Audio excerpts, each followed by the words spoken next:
So this is Soul Chat episode 2, and I am blessed to have one of my favorite producers, DJ Static, in the building. What's going on? What's going on? Thank you for having me. Like, this is first, I want to give you a shout out for having this platform happening for producers to speak their mind and whatnot to share with other brothers in the producer community. Yeah, I appreciate it. I just wanted to like have a platform where producers could speak and everybody knows the beats, but they don't know the person sometimes, So Yeah, I just want to give the producers a chance to be known more than just the type of beats they make. Yeah. Real talk, man. I mean, I really, we need this, especially what we're going through now, with COVID and, this whole thing with the elections and the transformation of the powers that be, we need this. Definitely a bright spot. Respect. What's going on? Definitely a bright spot in a not so bright world right now. Yo, absolutely, like real talk. But as far as that battle, though, I want to give a shout out to everybody who is a contestant. Definitely, Soundtrack deserved it. He came with his A game, was pretty consistent. But I take nothing away from Theory Has It. He was good too. Shout out to Darnell Smokes, all the Session In gang that was in there. It was just dope, you know what I'm saying? And I mean, I'm pretty sure it had the whole producer community, like, basically, like, look at these guys, like, wow, okay, they definitely got to step their game up, So, salute to them, and once again, shout out to the Soundtrack. He definitely deserved it, man. Big fact, definitely. Soundtrack is amazing. Yeah, like what I like about him, man, it's like, at the end of the day, he takes something famous and just rearrange it. Like, and that's one of the things I usually go by too. Like, you definitely want to do something different for people to recognize you. And he definitely comes with that. Word. Also, go get his drum kit too. His drum kit is fire.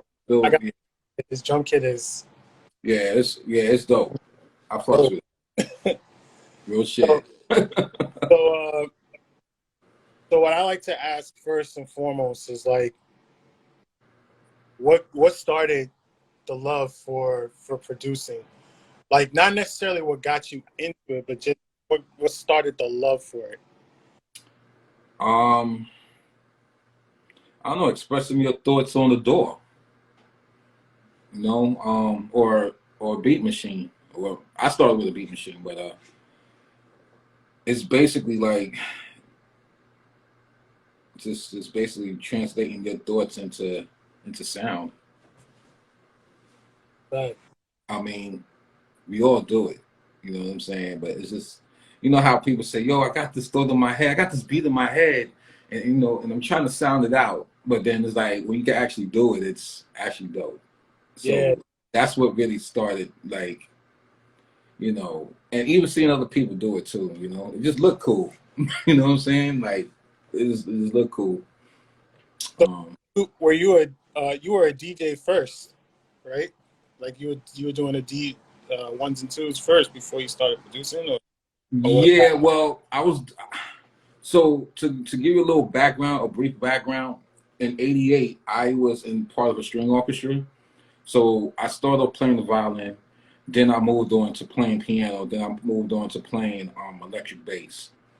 And then in '92, when I started high school, I sound like I'm getting out of my age, but in '92, I actually got into DJing, watching my cousin, and I won my first pair of 1200s at a battle at a black party. Oh, that's... Yeah, ever since then, it's just like after school, I just go home and practice, and I told myself, one day, I want to have my production on wax. So from speeding on from 92, 96, I made my first beat in 1996. So I did that on 3000. And ever since then, that's where the producing started happening. Wow. Yeah. I knew that. That's dope. Mm-hmm. So yeah, since '96, it was just it was on and popping. So you started working with, I mean, you've worked with a bunch of, legends in the game, but you like I want to know like what led up to like your first real like placement, like okay, this is what I'm doing now, you know? I mean, like on the major label or like underground. I mean anyone that really like any placement where it was like, all right, I'm doing this, like this is my career. This is what I want to turn into my career. Um, well, there was an artist, right, that actually, so there's an artist named Breeze Everflowing, and he's one of the reasons why a lot of people hear about me now. He was the only guy that I was a fan of him rhyming when I saw him at Baruch College radio station. So I used to always make beat tapes then and stop by the park of West 4th Street where they play basketball at. And I used to let him hear my beats through the Walkman, and he'd be like, "Yo, those are cool, but I need something harder." So it was just me being consistent. So one day he called me up, was like, "Yo," because I gave him a beat tape like every week. So this was one beat tape. I'll never forget. It was a TDK 90-minute beat tape, and he was like, "Yo, there's 3 joints on here that I want to use for my EP." And I was like, "Really?" He's like, "Yeah, so I'm going to need you to come by and track out." This is when we actually went to the studio and tracked out beats. So I took a trip to Boston and tracked the beats out. I got paid. That was like my first placement. And yeah, after that, it was just like, okay, well, I can see myself doing this. So the key thing is just basically being consistent. When you're really consistent and you love what you do, things do happen. Right. So that led to that, and then after that, as I kept doing it, meeting the right people, and also I always encourage artists to shout you out on the song, which is really important because then you have lots of people who's hearing it.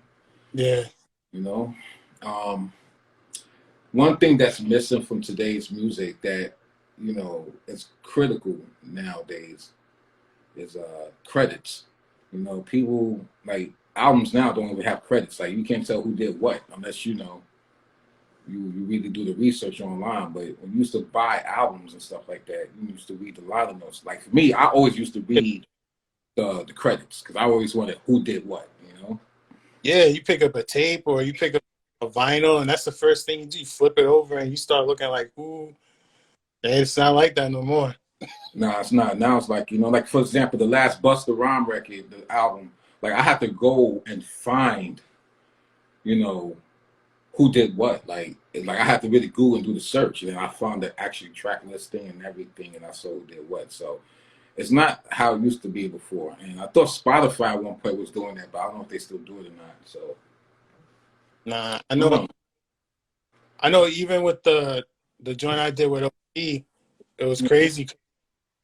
Jay Clyde, during a session I played it, and Jay Clyde was like, "Yo, I've been trying to find out who did that record for years."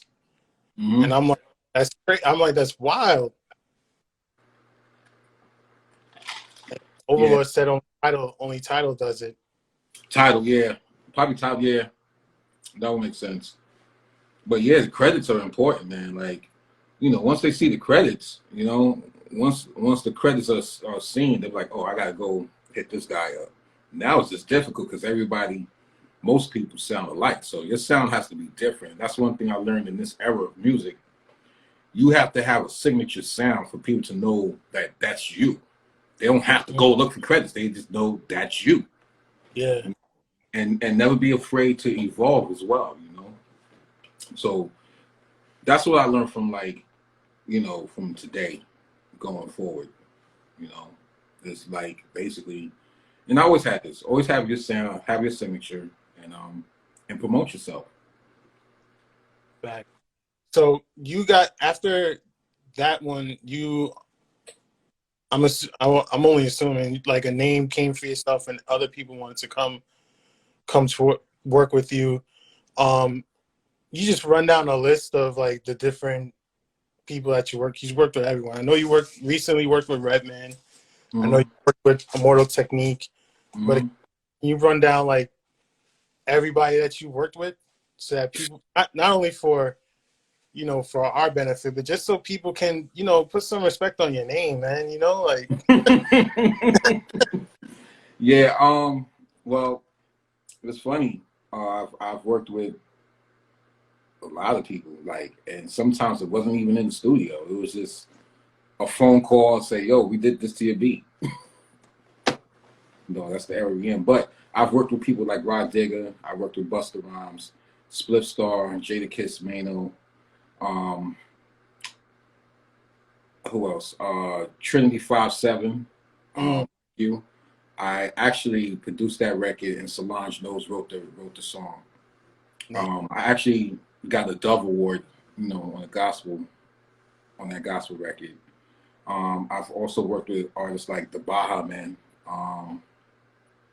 Who let who else? Lord Tariq. I've done a joint with him. I've done a joint with Keith Murray. Black Moon, Sean Price. I mean, it's like different people. Like, I'll probably forget somebody. Governor. There was an artist named Governor that was signed to T.I. I did stuff with them. I actually did something with Disturbing the Peace, but it didn't get placed. But I definitely was in the studio with them, and I did something with them. I've also worked with Stat Quo. Damn, who else? I did mention Rakim. Oh, KRS-One. I did stuff with KRS-One. I mean, the list goes on.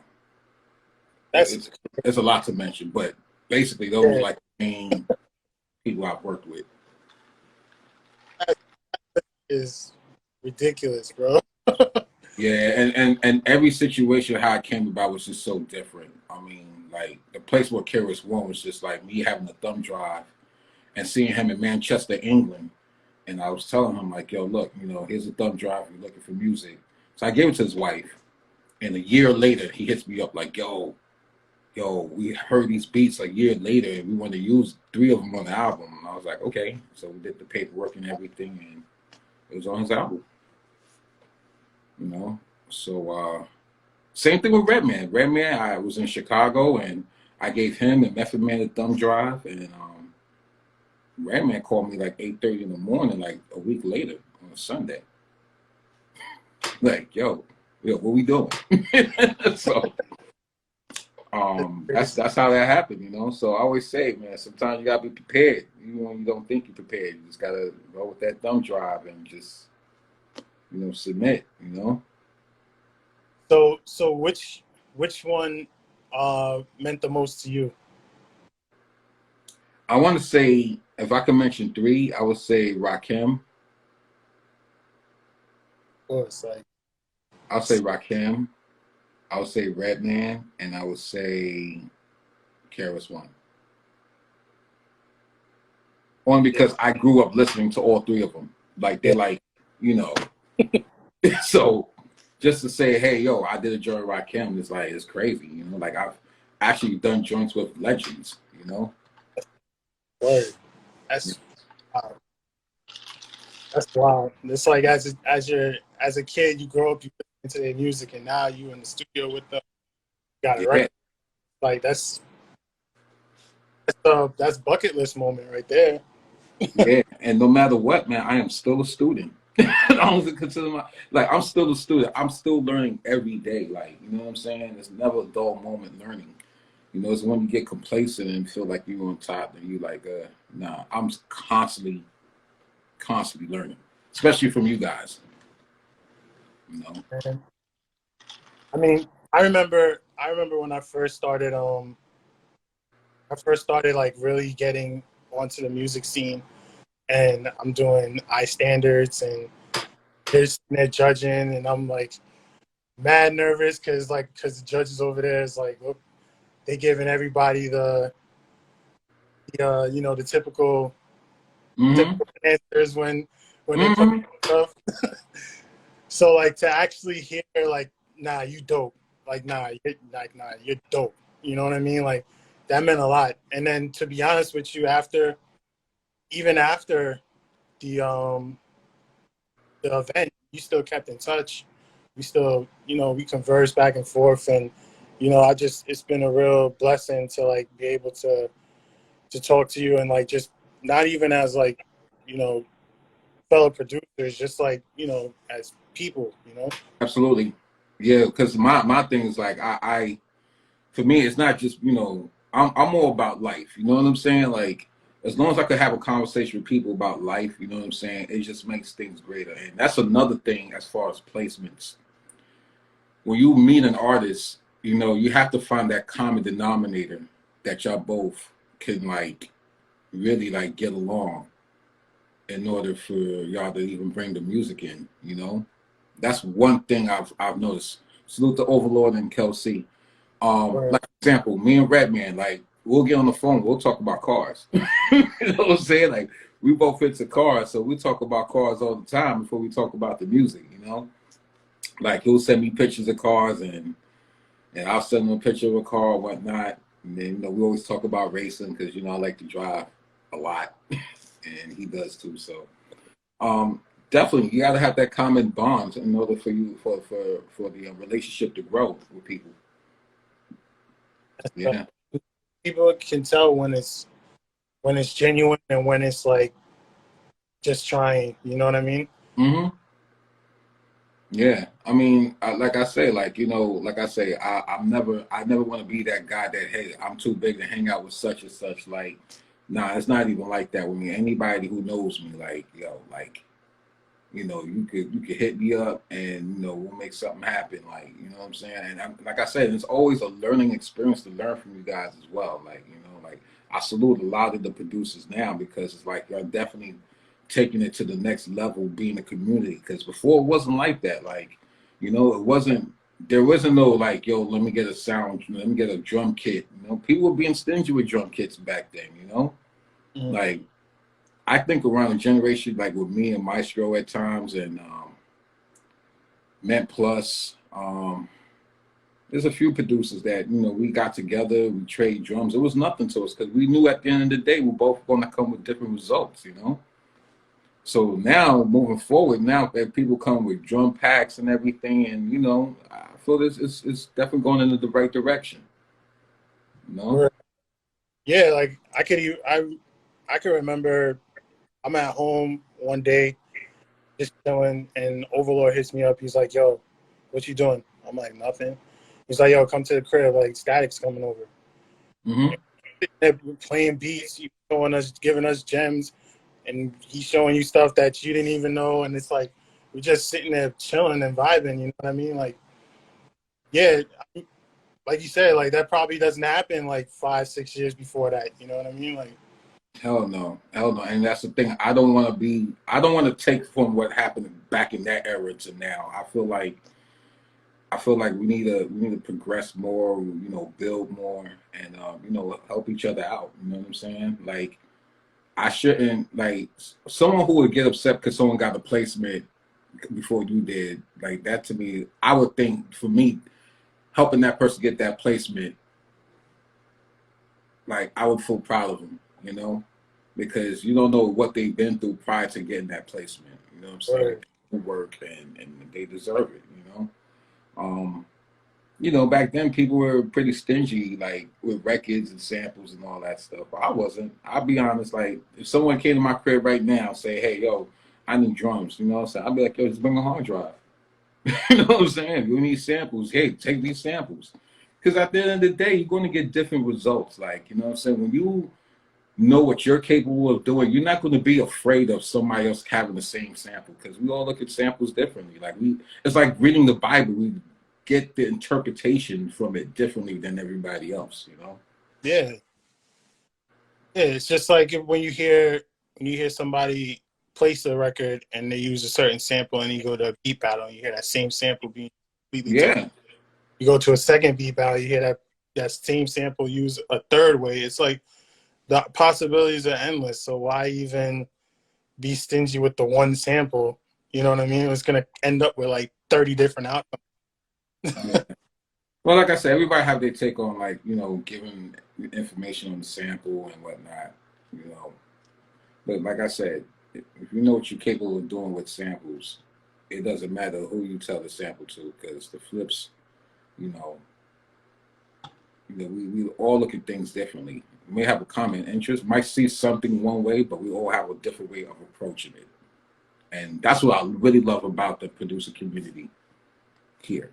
You know what I'm saying? Overlord's still holding out. Oh, Overlord still, man. Let me tell you something. Your man Overlord, man. That dude right here. I remember when I first like heard about y'all. Y'all was on what's that video joint? What's the video joint that every producer did? With the the on the spot session. Yeah.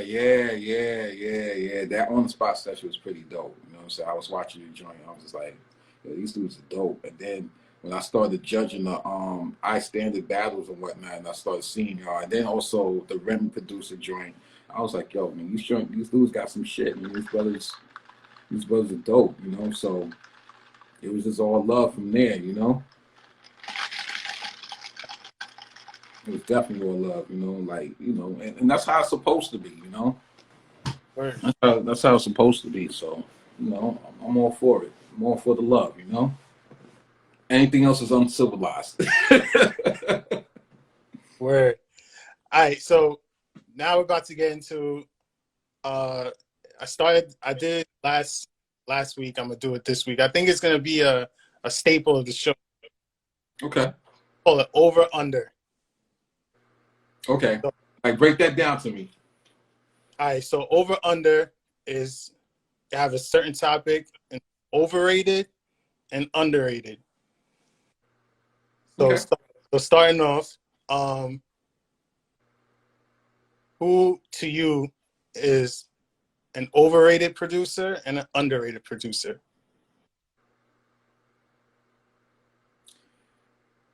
I think, to me, damn, you can't give me a choice or something.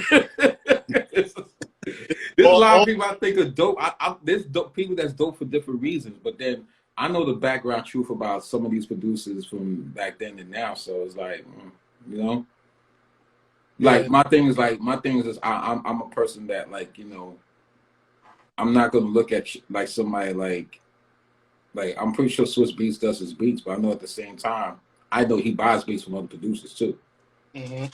You know what I'm saying? So I can't, really base it on that. I mean, I'm not going to take away that he's not great, but for me to say someone is a producer, someone who actually makes the beat. Like, now we're going to get to the question of overrated. To me, I honestly think, to me, and only because I know that he has a lot of ghost producers, but I think Kanye's overrated.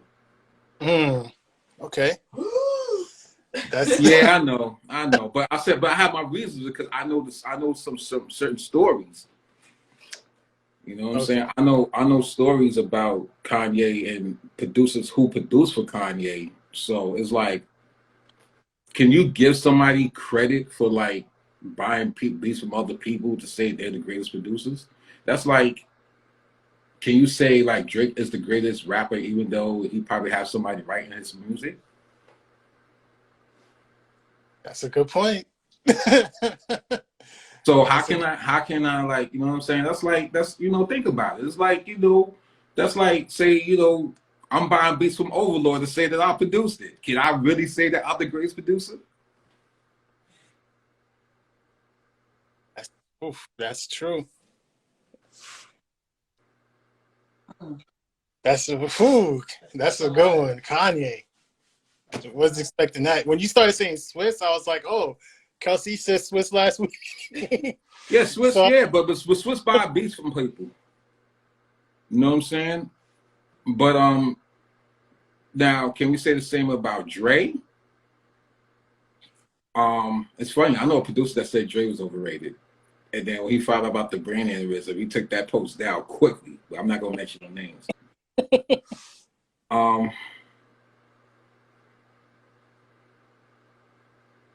You know what? I'm gonna tell you something. That question is iffy. I just thought about something. because I'm gonna backtrack what I'm because you're saying producers, right? Because you got producers and you got beat makers. You know what I'm saying?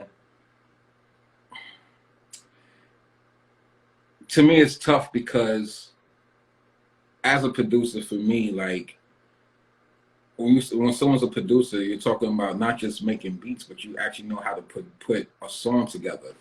You know how to put music together. That's true. You know. So for this instance, we'll keep it as beat maker. Oh well, shit. Well, my answer still stands.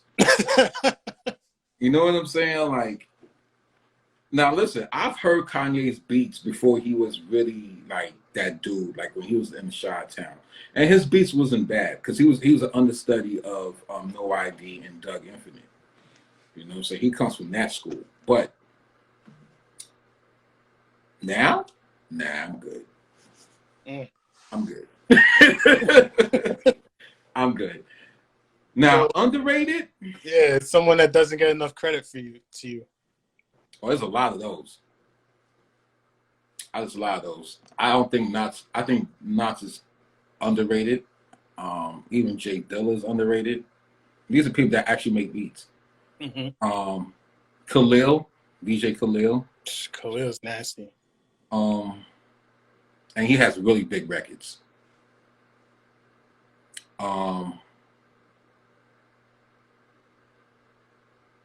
Focus. Wow.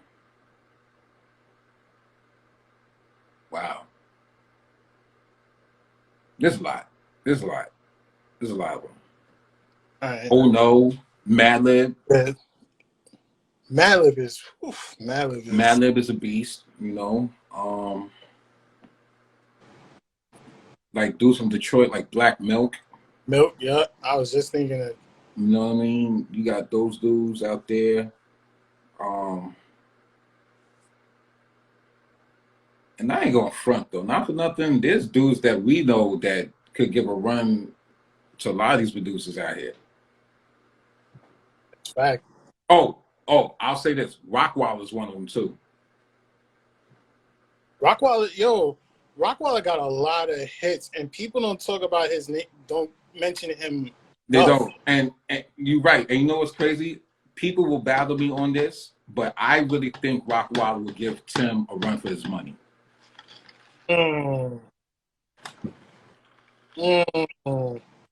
I still say that to this day. I believe Rockwall will give Timbaland a run for his money. Like even right now, like honestly, like right now, if they were to do a beat battle on like probably like 2020 beats, I really think Rockwall could kill Timbaland. Because half the new stuff, honestly, to me, the stuff that Timbaland's been making lately hasn't been like hitting. But Rock is a whole different animal. And not for nothing, Rock don't sound like, you know, one thing he's different. Like he has pop records. You know, he has all those type of records. Yeah. So does Tim. But I feel like, Rock will give Tim a run for his money if they would do a face off. If they would do a versus, yeah. There's a lot of records people don't know that Rock did. Like I've studied music. I've done the research. You know, some of those records that like the Justin Timberlake and everything, like that was mostly Danger. You know. Yeah.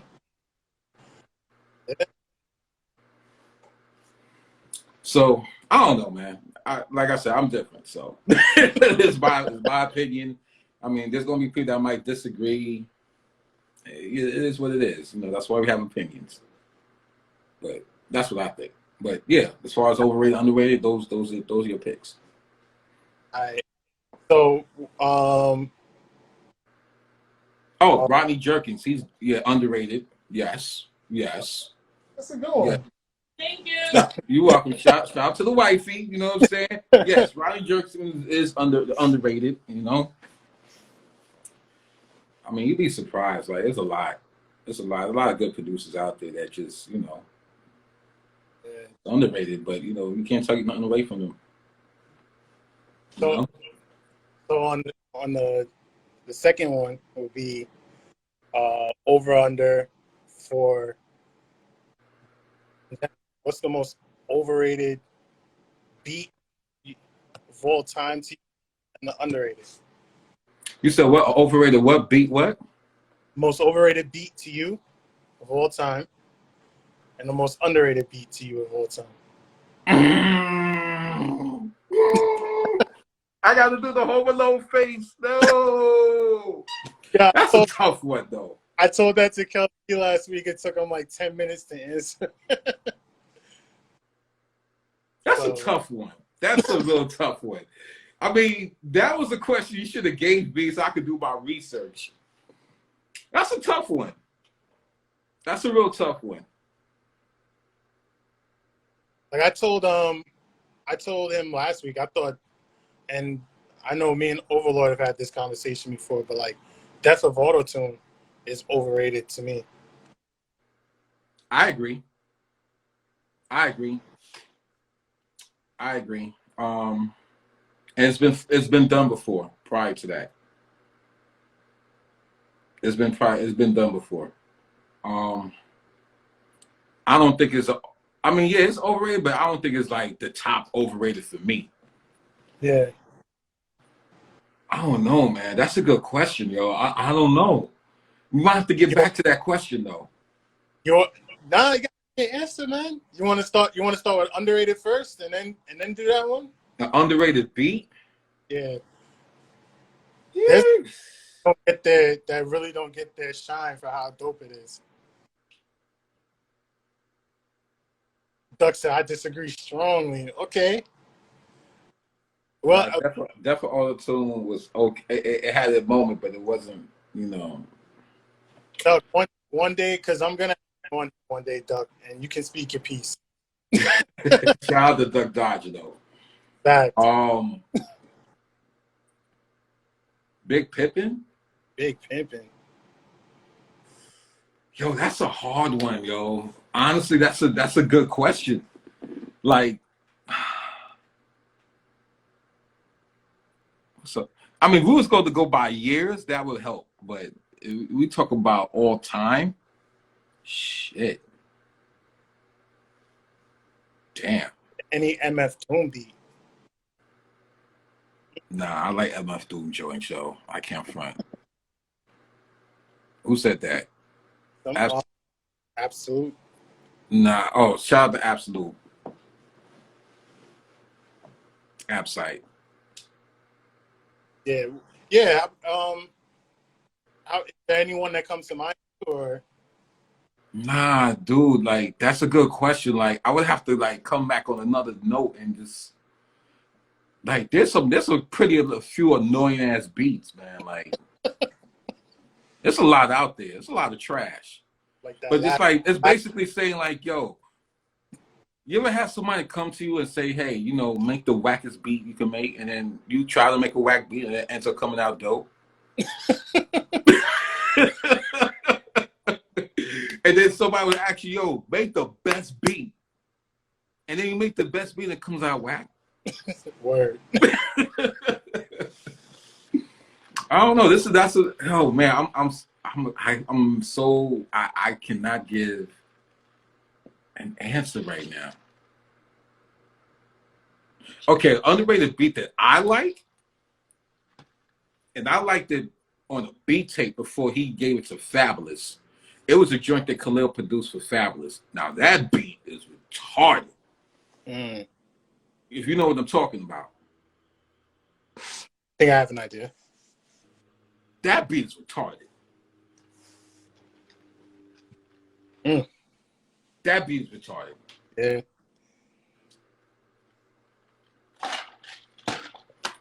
I think the joint Rockwilder did for Fab don't get enough credit. Get Right? Yes, with Kobe on the hook. That beat right there was, if y'all could agree with me, put a 1 up. Put a 1 up. if y'all agree with that beat, because I love that beat. I heard it on the beat tape when he had it on the beat tape, and actually the beat tape sounded better than him having Fabulous on it. Mm. Real shit. That whole Khalil beat tape, yo, I still play it to this day. That beat tape has to be like probably 10 years old. Yo. Nah, that has to be the underrated beat for me. Okay. Absolute said Rigor Mortis by Kendrick. Okay. I'm not mad at that. Yeah. Yeah. Now, the most overrated beat, shit, there's a lot of them out there. There's a lot. I mean, you know, it's a lot. I don't know. That's a tough one, though. That's a tough one. I'm gonna have to come back to you on that one by the end of the interview. What about? Damn, I'm trying to think of one. I'm trying to think of any Wu-Tang joints I was annoyed of. Gravel? Nah. Huh? Gravel Pit? Oh, yeah, nah. That was annoying, but Now, mind you, it's a lot of music because, you know, I DJ, so it's a lot of music. There was a lot of there were songs that I would play, and just because the beat was annoying, I would play for a verse and the hook, and I just keep it moving.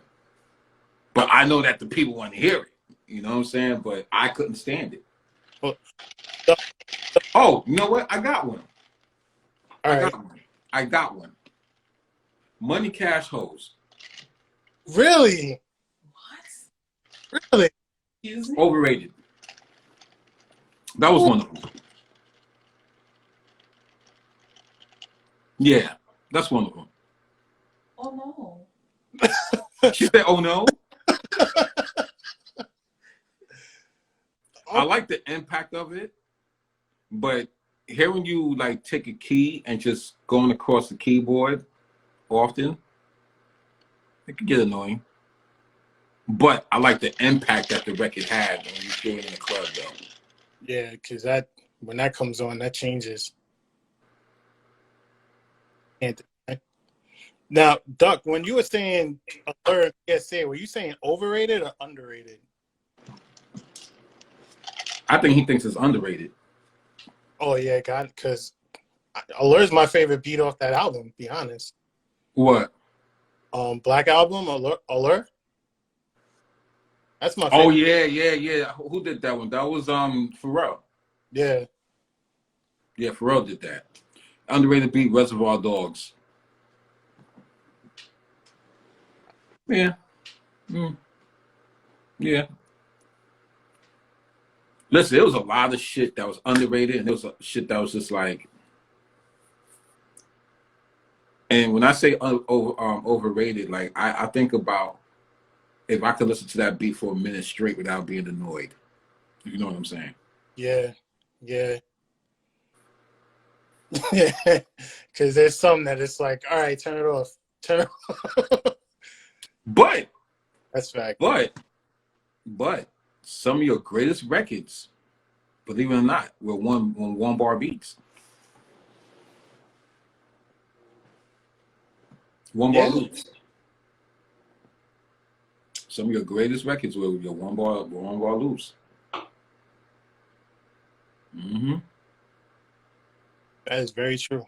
Mm-hmm. Yeah. Like that one, like Craig Mack joint, Flavor in Your Ear. Yeah, that just keeps going and going, and nothing changes until like maybe the hook, and then it goes right back. Yeah. That's Time's Up by OC. Yeah. Shout out to OG.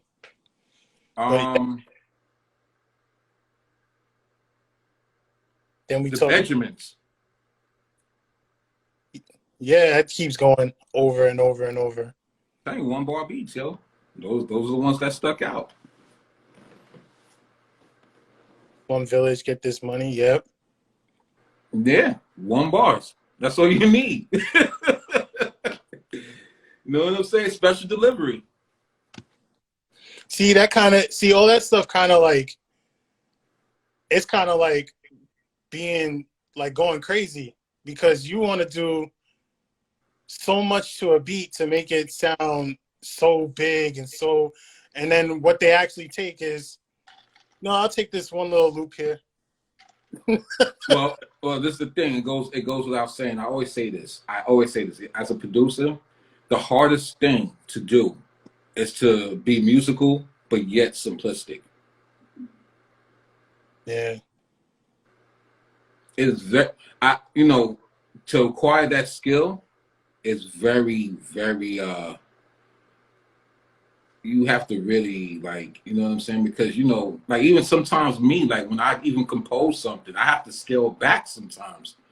Like, I wanted to make it simple to where it's simple for someone to, like, kind of hear and like have free range to do what they want to do in pocket.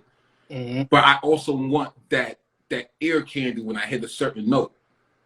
I Yeah. want to throw like a bunch of stuff on it, but it's like you have to learn how to scale back. You know what I'm saying?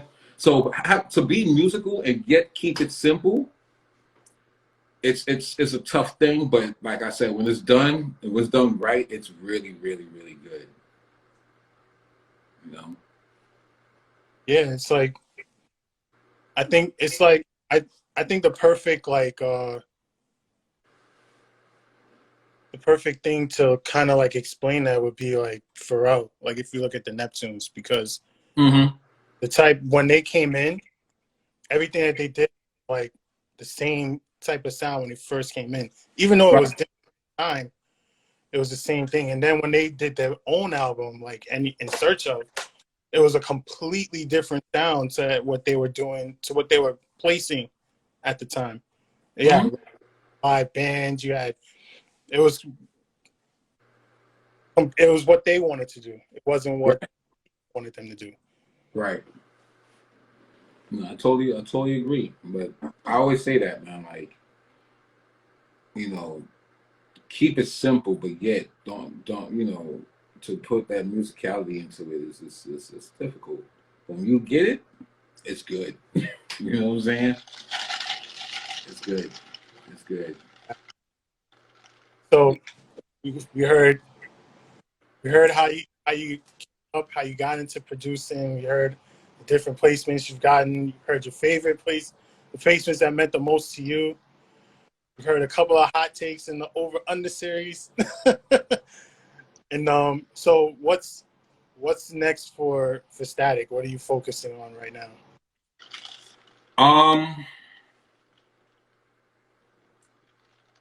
I'm here looking around. Well, depending when this COVID stuff is over, hopefully, I want to be able to travel and just play music I create. And, even if I don't have an artist on it, I really don't care. I think for me, like, I think people, especially producers, we're all considered like jazz players. And that's why instead of putting out albums, we put out beat tapes. Word. Speaking of your beat tape, tour, The Afterlife. The tour Afterlife. Yeah, I love it. It's in my car. I still listen to it like it's like you just gave it to me. Nah, good looking out, man. Yeah. Tour Afterlife, I'm gonna tell you something. Tour Afterlife was when I was on tour and I did the beat after every show. After I was done with the show, I did the beat right back in that tour bus. So that's why everything is just different. And I think the beat like that you like the most, the Price is Right, the expensive plus tax. That one was a challenge. That one was a challenge because my goal was to not make it sound like the original, not to make it sound happy. Yeah, and you didn't. And you definitely didn't. Yeah. Like that was my thing. I think that's one thing I could say I'm really good at is taking something happy and just turning it like different. You know what I'm saying? Like, yeah. Like have a different approach. I always say that. Sometimes you have to go on with a different approach on different samples. Like I always told myself, and I know shout out to Soundtrack. I know he's at a point where he could say, "There's no sample. I cannot flip." Oh, it's getting flipped. You know what I'm saying? Like, it's getting flipped. One way or the other, it's getting flipped. Word. You know? But yeah. I'm just gonna basically just put out beat tapes.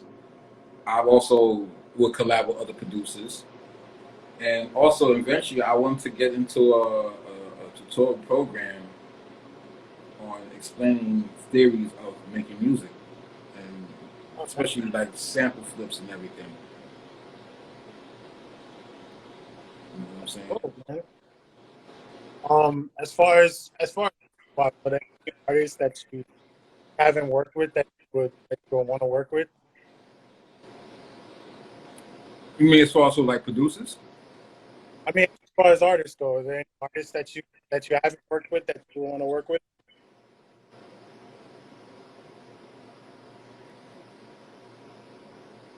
Anderson .Paak.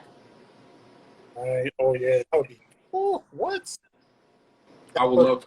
You know what? And you know what? One day it's gonna happen. I'm gonna claim it up there. I'm gonna claim it. I definitely want to work with Anderson .Paak. Word. And you're, Yeah, I want to work with Anderson .Paak. I don't know who else. Probably Kendrick. that would be dope. That would be dope. Like I like music with substance. You know what I'm saying? Yeah. I like music with substance. So as long as it has substance for me, I'm dig it.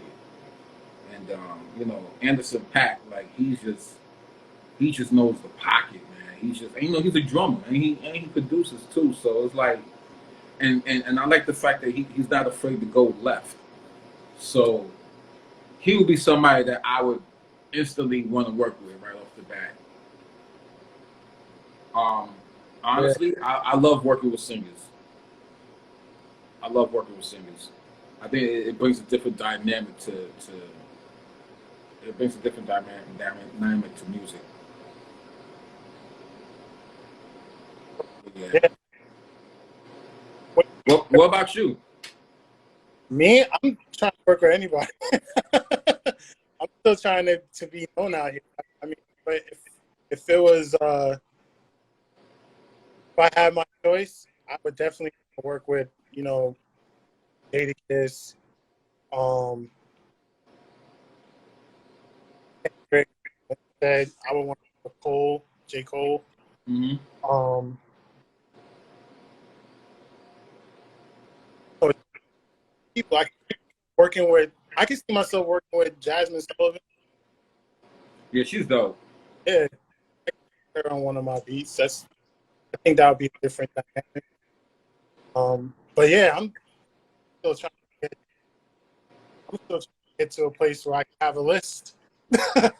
Yeah, man. I'm still thinking about the most overrated beat though.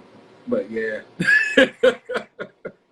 We're gonna have to do a part 2, and that way you could sit there and research it and come with Yo, trust me, I will come with 10. I will come with 10 most overrated, annoying beats. 10. I could give you 10. I could give you definitely 10, and I will break down each reason why too. I'll have cliff notes and all that. There we go. Part 2 is at overrated full time. Why they're winning. Yeah, definitely. We're gonna have to set that up. You just let me know when. Let me know a week in advance, and I'll get that list ready for you. But I'm gonna start that list now because if I run into anything, I'm gonna just hit you up. But trust me, there's a lot of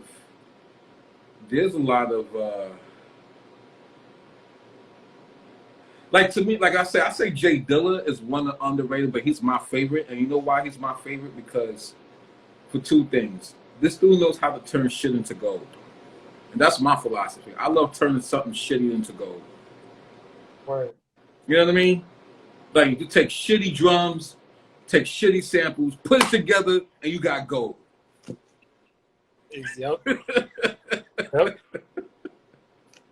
Because when you look back and you look at the samples that he used, it's like, wow, you know?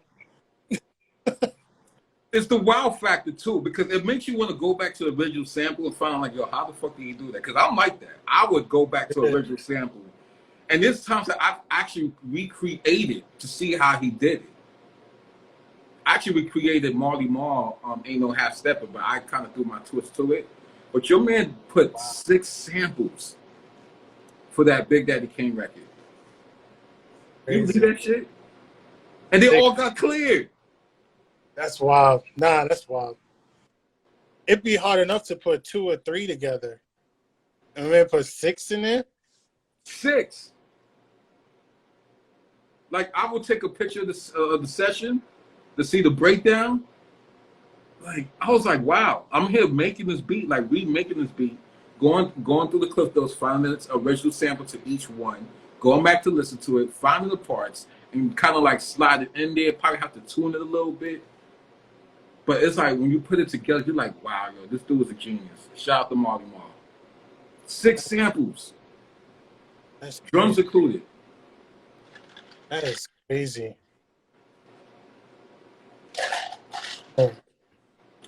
So we definitely gonna have to do a part 2, bro. Nah, definitely. I really appreciate you taking the time out to chat with me. Let me pick your brain a little bit. Let me see what, you know. No doubt, man. Listen, as I said, I appreciate it, and you know, congratulations on this new platform that you're doing. You know, definitely, like I said, you can always like tag me on it, and I can promote it and post it up to get more people on there. You know, I can even reach out to certain producers to get on the show as well. So let me know what's up. Dope, man. I appreciate that. Yeah, man. I mean, because this is we need this. You know what I'm saying? It's inspirational for other producers to do their thing, and not to feel like they're like in a different boat than anybody else, because we all go through it. You know, we all go through it. So definitely. Before I go, I also want to let people know that tonight I'll be showcasing on today's Future Sounds. Later on tonight, like midnight. Oh yeah. At work. Yeah. So you know, check that out. I'm gonna tune in definitely for that. I was there last week and they're dope, man. Yeah. Even the battles are pretty dope too, man. So yeah, I'll be at work. Unfortunately, I'm tuning in on my phone on Zoom.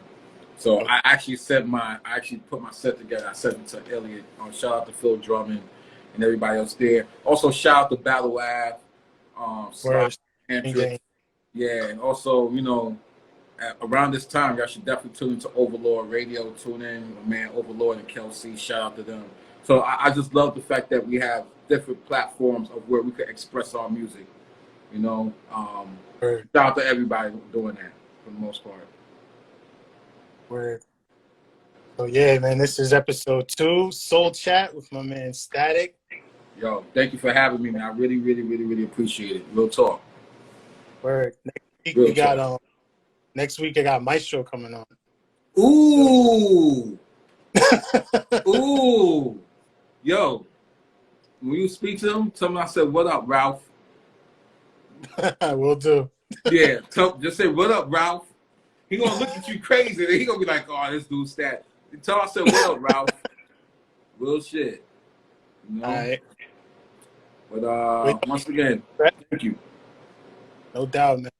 Yo, for everybody tuning in right now, the producer party is not over. If you go over to Overlord Radio right now, they're starting up.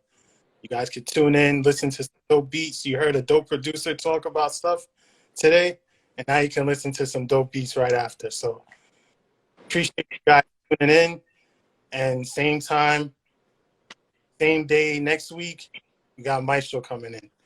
So once again, Static, so much. No, thank you for having me. I might submit something for Overlord too. It's been a minute. Uh-oh. It's been a minute.